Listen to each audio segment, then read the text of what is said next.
So welcome to Empower IAS. Today we are going to talk about the ecological succession.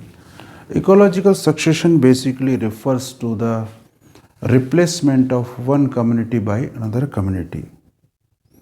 This replacement can take place on a newly created landform, or it may take place on the already existing soil. This new land may be formed because of the volcanic activities. Also, suppose if the volcanic eruption takes place, then this lava is going to get deposited over large area, and that's how the new land may be created. This the best example of this type of land is Deccan basalt. So this land may be formed because of the volcanic eruption. It may also be formed maybe because of the mass wasting. Suppose if this is a mountains, and because of the mass wasting, a lot of debris is going to get deposited over the large area, and that's how the new land may be formed. This land also may be formed because of the glacial recession also. Like for example, if you have this glacier, if this is a glacier that is moving in this direction, and if anyhow because of the rise in the temperature, this part of the glacier get melted, then this lot of area is going to get exposed onto the surface, and that's how the new land may be formed. So if this succession takes place on a newly created land, then this type of succession is known as primary succession.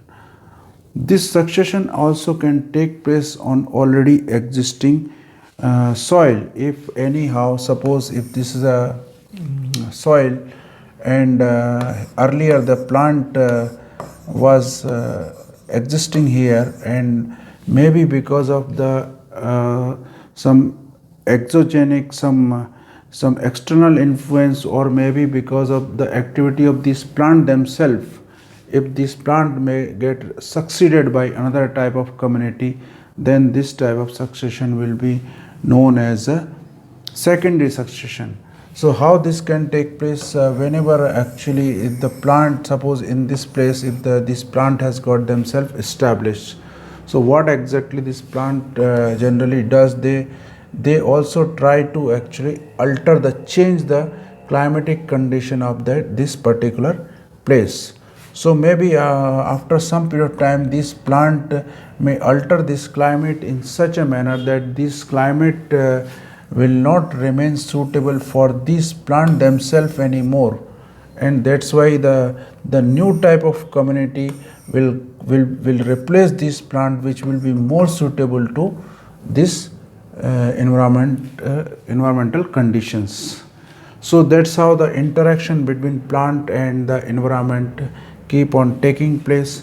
So if in such kind of situation, this type of succession will be called as a secondary succession, because this has taken place on the already existing soil. Then this succession can be also autogenic, or it can be also allogenic. So autogenic means, just like we have already discussed, that how this plant themselves has been responsible for their own succession, because this plant actually try to alter the environment in such a situation, such a condition, that this environment will no more remain suitable for themselves, and that's why they will be replaced by the another community. So this type of replacement takes place because of the action of this plant themselves. That's why it is called as autogenic. It is like a suicide.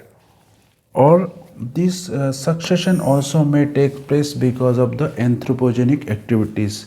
Like for example, this plant may be removed by the human being, and that's why once this plant will be removed, the new type of community will come to this place.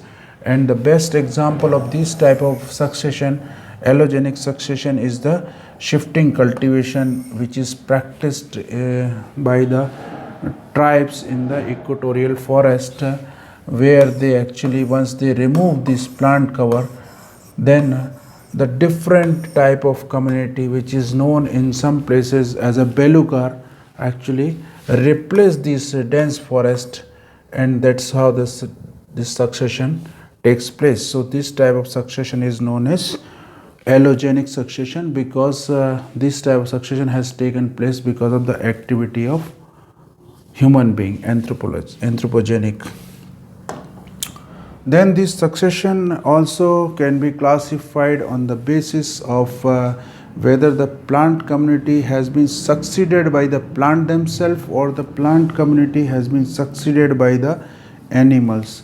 So if the plant is succeeded by this, suppose this is you have a plant, and if this plant has been succeeded by another type of plant, then this will be called as autotrophic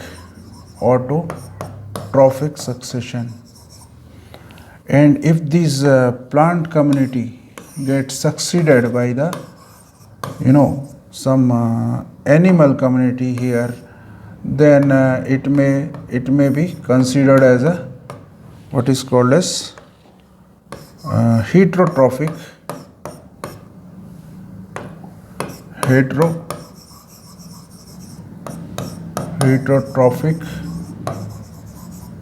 succession.